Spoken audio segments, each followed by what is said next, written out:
मध्य प्रदेश में लाडली बहना योजना, जिसके बलबूते वहां बीजेपी की सरकार तीसरी बार मजबूती से बल्कि चौथी बार मजबूती से बनी। बताया जा रहा है कि इस बार 1,63,000 महिलाओं को इस योजना की राशि नहीं मिलेगी और इसके पीछे लाडली बहना योजना के नियम और शर्तों को आधार बनाकर उसे जायज बता रहे हैं। मुद्दा चूंकि योजना सियासत के जगत में लाई गई थी चुनाव के वक्त, तो अब सियासी गलियारे में तूल पकड़ चुका है। कांग्रेस आरोप लगा रही कि बीजेपी सरकार ने योजना को बंद करने का पहला कदम बढ़ा दिया। हालांकि मुख्यमंत्री मोहन यादव लगातार इस पर अपनी बात कह रहे हैं कि विपक्ष का यह झूठ है। देखिए,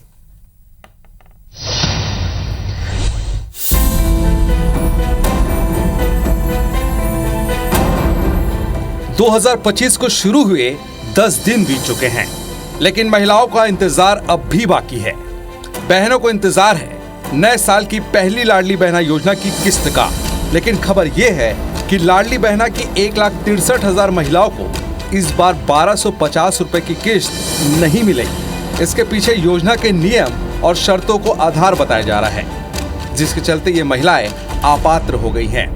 इसकी जानकारी सामने आते ही मामले ने सियासी तूल पकड़ लिया।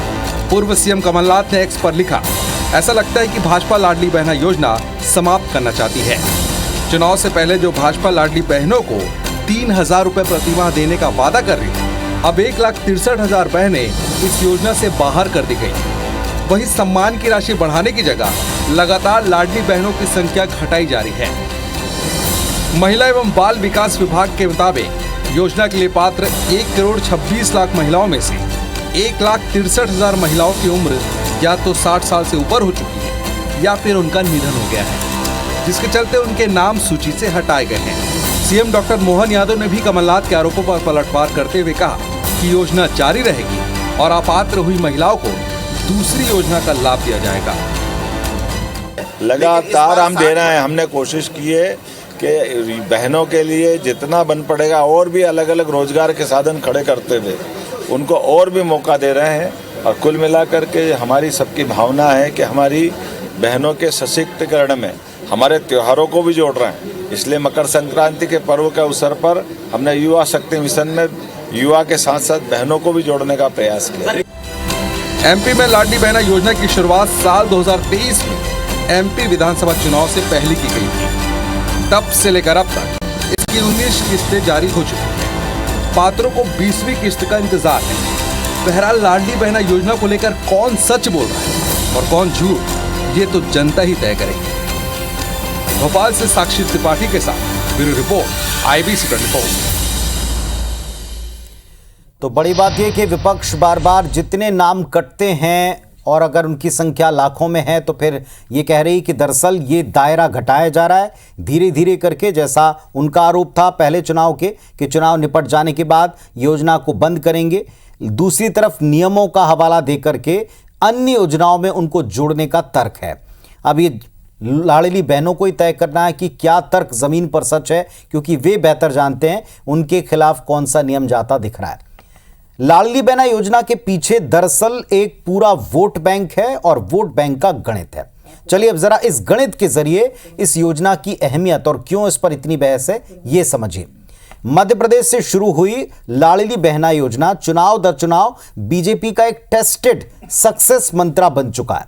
इसे लेकर सीएम और पूर्व सीएम आमने सामने हैं। आधी आबादी, उस पर पूरी सियासत बल्कि पूरी महाभारत आप देख पा रहे हैं। और यह सिर्फ मध्य प्रदेश में नहीं है, बल्कि पिछले कुछ समय से राजनीतिक दलों में महिला वोटर्स को साधने की एक होड़ लगी है। सभी दलों का चुनावी घोषणा पत्र महिला वोटर्स को केंद्र में रखकर तैयार किया जा रहा है।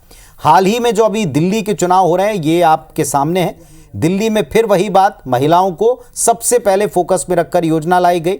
आम आदमी पार्टी महिला सम्मान योजना लॉन्च कर चुकी है। वायदा इसमें 2100 रुपए देने का है।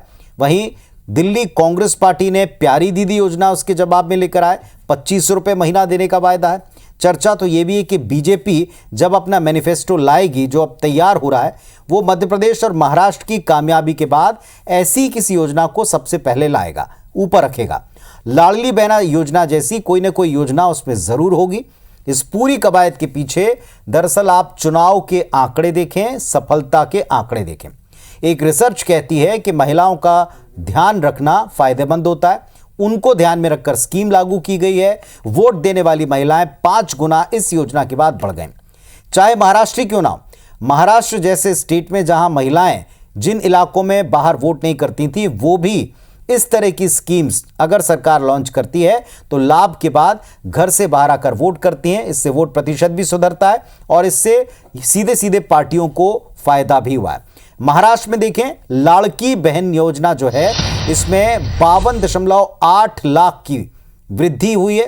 बंगाल आप देखें, लक्ष्मी भंडार योजना के बाद 29.1 लाख की वृद्धि हुई है और मध्य प्रदेश में लाडली बहना योजना के लॉन्च होने के बाद 28.3 लाख महिला वोटर्स बढ़े वोट करने के लिए। इधर झारखंड में मैया सम्मान के तहत 17 लाख, कर्नाटक में गृह लक्ष्मी योजना के तहत 13.7 लाख, असम महिला उद्यमिता 13 लाख महिलाओं के वोट इसमें बढ़ गए। कुल मिलाकर जिन जिन राज्यों में भी ये घोषणाएं हुई हैं वहां महिलाएं जो वोट देने पहुंचती थी वो बढ़ गई और कुल मिलाकर के इनका आंकड़ा 1.5 करोड़ होता है अब तक के चुनाव में। जिन राज्यों में ऐसी घोषणाएं नहीं हुई वहां अपेक्षाकृत वृद्धि कम दर्ज की गई, महिला वोटर्स कम सामने आती हैं, दिलचस्पी चुनाव में कम लेती हैं और महिला स्कीम के आ जाने के बाद 5 गुना महिलाएं बढ़ गईं। ये आपके टीवी स्क्रीन पर है और यही वजह है कि अब पार्टियां इस योजना को और इस तरह की योजना को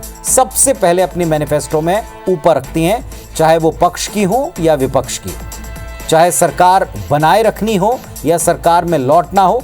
यही एक टूल सबसे बड़ा आज पार्टियों के हाथ है।